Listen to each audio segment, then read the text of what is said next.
Is Apple finally making the biggest change to the iPhone we've seen in the last 10 years?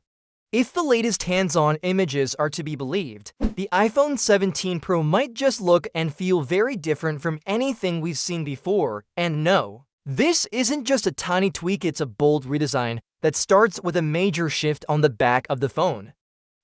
Let's rewind for a second. Over the past few weeks, there's been a slow leak of images, renders, and dummy units claiming to show what the iPhone 17 Pro will look like. And now, another batch of hands-on images is here, giving us a clearer look from both the back and the side.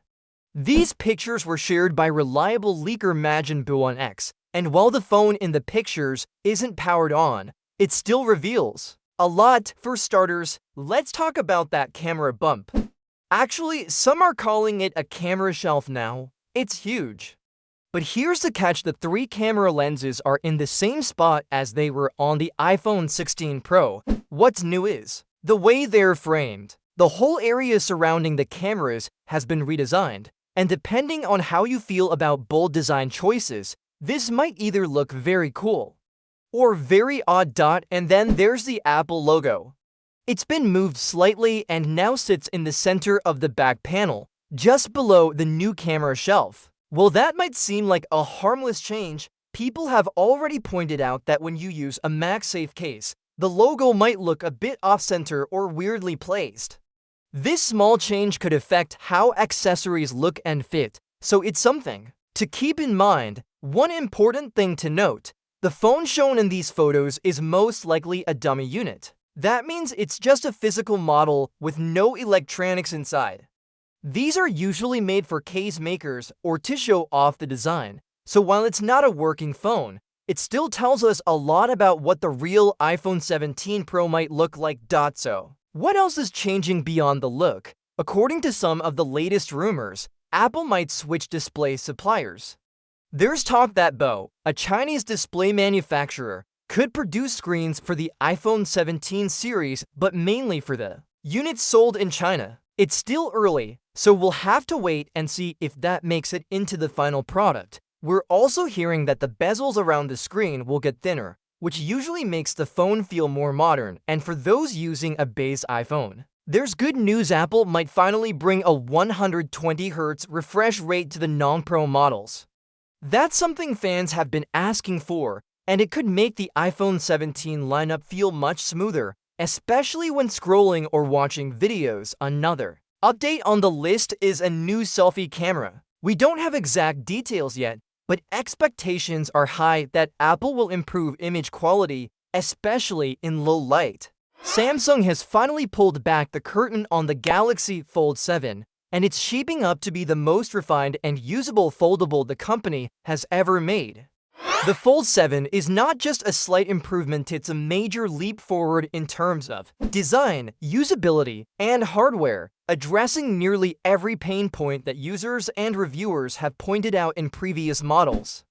First off, let's talk size. The Fold 7 is dramatically thinner and lighter. When closed, it measures just 8.9mm thick, matching the Oppo Find N5 and nearly tying with the Honor Magic V5. Unfolded, it's a stunningly slim 4.2mm.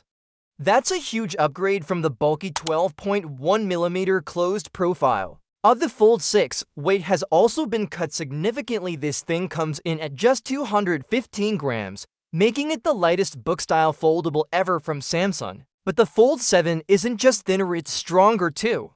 The new Armor Flex hinge with a multi-rail design adds durability and smooth folding action, while Gorilla Glass Victus to protect the back and new Gorilla Glass ceramic to shield the front. Samsung also uses its toughest armor aluminum for the frame. This phone may not be dust-resistant yet, but it's clearly been built to last. Perhaps the biggest improvement in day-to-day use comes from the redesigned cover display. Long criticized for being narrow and awkward, the outer screen now has a far more practical 21:9 aspect ratio and spans 6.5 inches, finally making it feel like a proper phone when closed. This change alone could make the Fold 7 appeal to many who were previously turned off by the clunky outer experience. On the inside, you'll find a massive 8-inch dynamic AMOLED-to-X display that now uses a new titanium lattice support layer. Well, that sounds super high-tech. What you really need to know is that the ultra-thin glass is now 50% thicker, helping to reduce the crease and improve durability. And yes, from what I've seen, the crease is much less visible than before. For the first time ever, Samsung is also giving its foldable the premium 200-megapixel main camera from the Galaxy S5 Ultra, including 2x lossless crop zoom. Backing that up are a 10MP3x telephoto lens, a 12MP ultra-wide, and dual 10MP selfie shooters, one on the cover screen and one on the main display, with the latter getting a wider 100-degree field of view.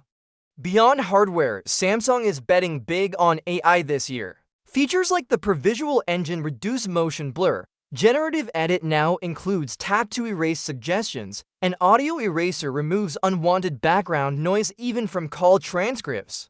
Plus, Gemini Live is deeply integrated, letting users interact with AI through the power button across both screens. Of course, not everything is perfect. Is Apple finally getting serious about affordable iPhones? A new leak says yes, and the plan involves reusing something old to make something new. According to a report from The Elec, Apple is preparing to launch the iPhone 17e next spring, and to keep costs down, it will likely reuse the exact same organic light-emitting diode display found in the iPhone 14 and iPhone 16e. That's right, the same 6.1-inch organic light-emitting diode panel that debuted 2 years ago could be coming back again. The move is part of Apple's new strategy to make budget-friendly iPhones more consistent and easier to produce. It all started when the iPhone 16e hit the market. At first, it was rumored to be a new generation of the iPhone SE series, but when it launched under the main iPhone 16 branding, instead of as an iPhone SE 4, it caught everyone off guard. This suggested that Apple was rethinking how it handles more affordable iPhone models. Instead of random SE drops every few years, it now looks like Apple wants to release a new budget model every year, this time with the E label. The iPhone 16 eased, with its A18 chip, Face ID, and familiar display, launched at a starting price of $599 United States dollars. It placed itself right in the mix with upper mid-range phones like the Google Pixel 9a, Samsung Galaxy S20 for Fan Edition, and OnePlus One 3R. The formula was simple: offer solid performance, clean design, and all the essentials while skipping the premium extras that most everyday users don't care about. And based on how well the iPhone 16e was received, Apple is now ready to repeat that recipe with the iPhone 17e. The report claims that display suppliers like BO, Samsung, and possibly LG Display will be involved in providing the panels for the new device. Since the technology is already mature and well-tested, this would help Apple cut costs during production while maintaining display quality. Earlier reports from April suggested that trial production of the iPhone 17e was already underway, with a tentative launch aimed for May next year. Apple analyst Ming-Chi Kuo also believes the new model will arrive in the first half of the year, likely sticking to a spring timeline. But what's even more interesting is Kuo's long-term forecast. He says this will not be a one-time release. In fact, Apple is reportedly planning a third model in the series, expected in the first half of 2027. That means we could be looking at a proper yearly cycle for Apple's affordable iPhones, a big change from how sporadically the iPhone